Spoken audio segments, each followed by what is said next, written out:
All right, I'm going to do a compression test on this thing.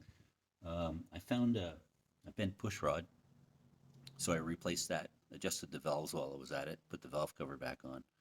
It's a 51 Chevy 235. We're going to be starting in here shortly.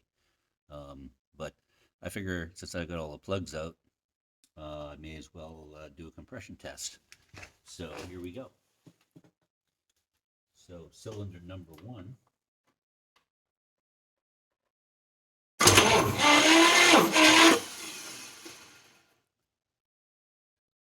Gives us 100 psi. Cylinder number two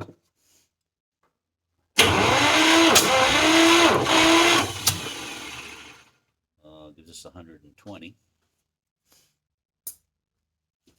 And cylinder number three, which was the one with the bent push rod, gives us 75. Not very good. Let's try it one more time.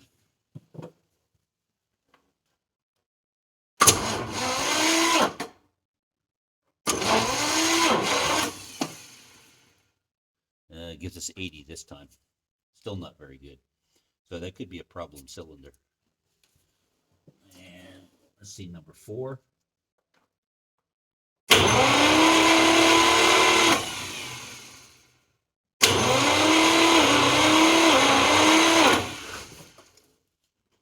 Oh, number four is really bad.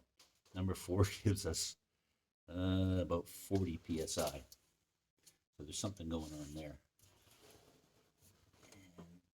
And let's see, number five.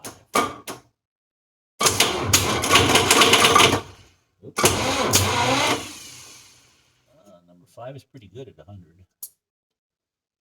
Number six.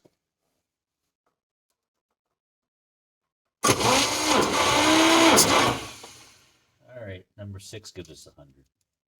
Okay, so we got cylinders number 3 and 4 are questionable.